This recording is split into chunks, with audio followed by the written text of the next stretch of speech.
Hello, class 12. So, we're back again with our English class.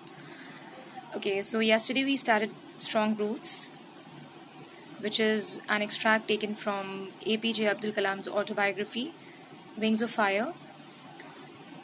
Here, APJ Abdul Kalam is talking about his early life or his childhood days. कि उनकी जो childhood days थी वो कैसे influence की उनको to become what he became and how the most influential person in his life was his father. Okay, उनके father का इन्फ्लुएंस कैसा था उनकी ज़िंदगी में कि उनकी जो पर्सनालिटी तब्दील हुई APJ अब्दुल कलाम की, वो उनके फादर की वजह से था. And his parents, both his parents वो वेरी जेनरस, बहुत काइंड थे, गरीबों को खाना खिलाना, इसके बाद अच्छा अखलाक रखना, ये सारी चीज़ें, ये सारी खूबियाँ उनके पेरेंट्स में थी.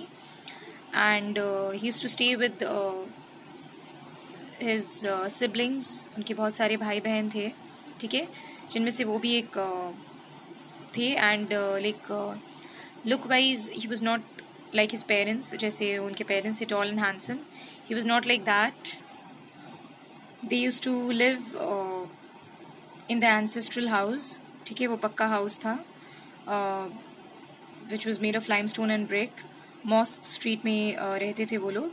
एंड खाना पीना भी बहुत नॉर्मल सा था, बहुत सादा सीधी ज़िंदगी थी, विद लाइक लग्जरीज और कंफर्ट्स लाइफ के उतना like his father was not like बहुत ज़्यादा इंक्लाइन नहीं थे लग्जरीज और कंफर्ट्स के टूवर्ड्स. सो बिल्कुल सिंपल सी ज़िंदगी जी उन लोगों ने. And his childhood was like materially and emotionally very secured. उनकी मदर के साथ भी उनका बॉन्ड अच्छा था. लाइक खाना जो था वो ज़्यादातर किचन के फ्लोर में खाया करते थे. The food would be like it would include rice, aromatic, sambar, pickle, coconut chutney. बिल्कुल ट्रेडिशनल जैसे साउथ इंडियन फूड होता है उस टाइप का मील हुआ करता था. Okay, so we had done till here yesterday. Now the Shiva temple, जिसके लिए जो जगह थी लाइक रामेश्वरम, बहुत फेमस थी जगह.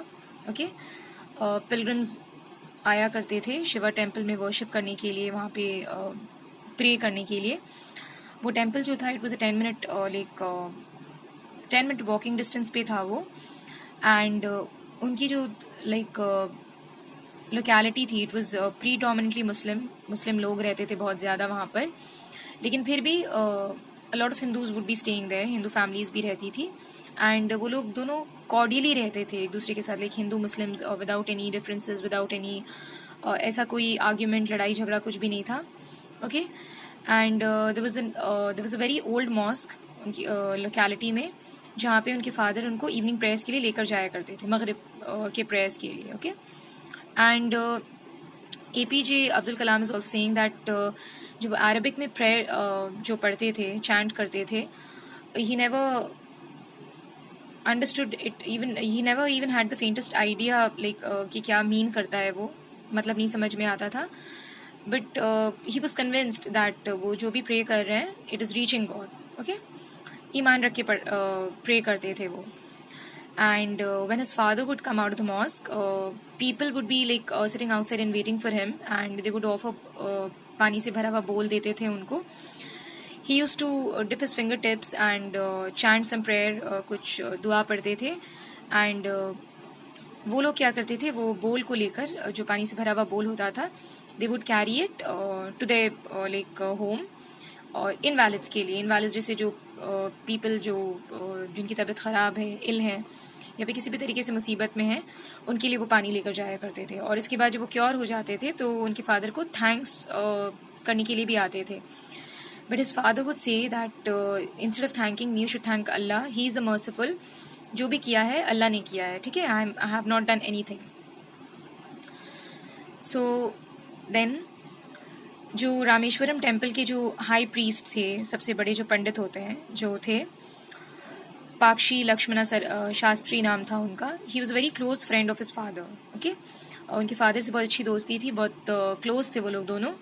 एंड एक बहुत विविड मेमोरी जो उनकी थी अर्ली चाइल्डहुड की, वो ये थी कि उनके फादर और उनकी जो विविड मेमोरी में से एक उनको याद है बचपन की, वो ये थी कि वो देखा करते थे कि his father would be discussing spiritual matters with Pakshi Lakshmana Shastri. दोनों अलग अलग अटायर में, उनके फादर जो थे वो मौलवी के अटायर में रहते थे, एंड वो पंडित जो थे, that high priest Pakshi Lakshmana Shastri, he would be in a pandit's attire. So बहुत अच्छा लगता था उनको देखने में, और बहुत क्यूरियस होते थे दोनों को देखकर, that they were discussing spiritual matters. So when he was old enough to ask questions, he asked his father about the importance of prayer, कि रेलेवेंस क्या है प्रेयर का, ठीक है, क्या उसकी अहमियत है, क्या ज़रूरत है. Then his father told him that there's nothing mysterious about prayer, कुछ ऐसा कुछ राज नहीं है उसमें.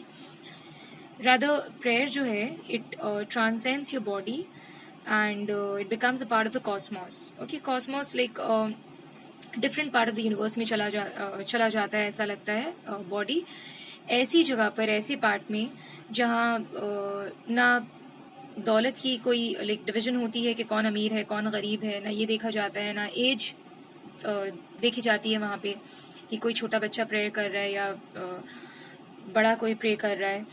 और कास्ट और क्रीड ज़ात मज़हब भी नहीं देखा जाता है, ठीक है. ये इन सब चीज़ों की कोई अहमियत ही नहीं है ऐसे कॉस्मॉस में. His father could convey his father was very efficient in Tamil language, तो वो कॉम्प्लेक्स स्पिरिचुअल कॉन्सेप्ट्स को भी बहुत इजीली समझा सकते थे लोगों को कि क्या मतलब है किस चीज़ का और क्या अहमियत है किस चीज़ की, ठीक है. He once told him, उनके फादर ने उनको एक बार बताया कि in his own time, in his own place, जो भी वो हैं, जिस जगह पहुँचे हैं वो आज तक, अच्छा या बुरा जो भी है, every human being is a specific element within the whole of the manifest divine being. Okay, मतलब हर कोई एक यूनिक एक स्पेसिफिक एलिमेंट से बना हुआ है, और एक स्पेसिफिक एलिमेंट है, एक स्पेशल हिस्सा है इस यूनिवर्स का. And so because of this why to be afraid of difficulty, sufferings, problems, ये भी जिंदगी का एक हिस्सा है. तो इन सब चीज़ों से डरने का कोई फ़ायदा नहीं है, ठीक है. इनफैक्ट क्या होता है, जब मुसीबतें आती हैं, ठीक है, व्हेन ट्रबल्स कम, तो उन मुसीबतों को समझना चाहिए कि क्या है. देन सफरिंग्स जो है उसका रेलेवेंस समझना चाहिए, अहमियत क्या है.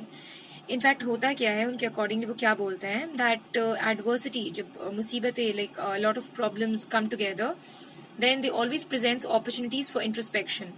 अपने आप को समझने में बहुत मदद करती है. इंट्रोस्पेक्शन का मतलब तुम्हारा बिहेवियर कहाँ बुरा है जिसकी वजह से तुम्हारे साथ ये हो रहा है, या फिर तुम्हारा अखलाक, या फिर जब हम लोग सोचते हैं कि सारा बैड लक मेरे साथ ही हो रहा है, तो हम लोगों को ये चेक करना चाहिए कि हम लोगों ने ऐसा क्या किया है जिसकी वजह से ये हम लोगों के साथ हो रहा है. Okay, so he saying that adversity जब आती है तो it's a good chance that we can check what we actually are doing और हाउ आर वी बिहेविंग, ठीक है.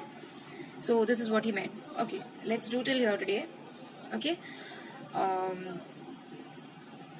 whatever has been done today, please read the text till that much, or find out the meanings of the difficult words, so that text जो है you can understand it और अच्छे से समझ पाओ.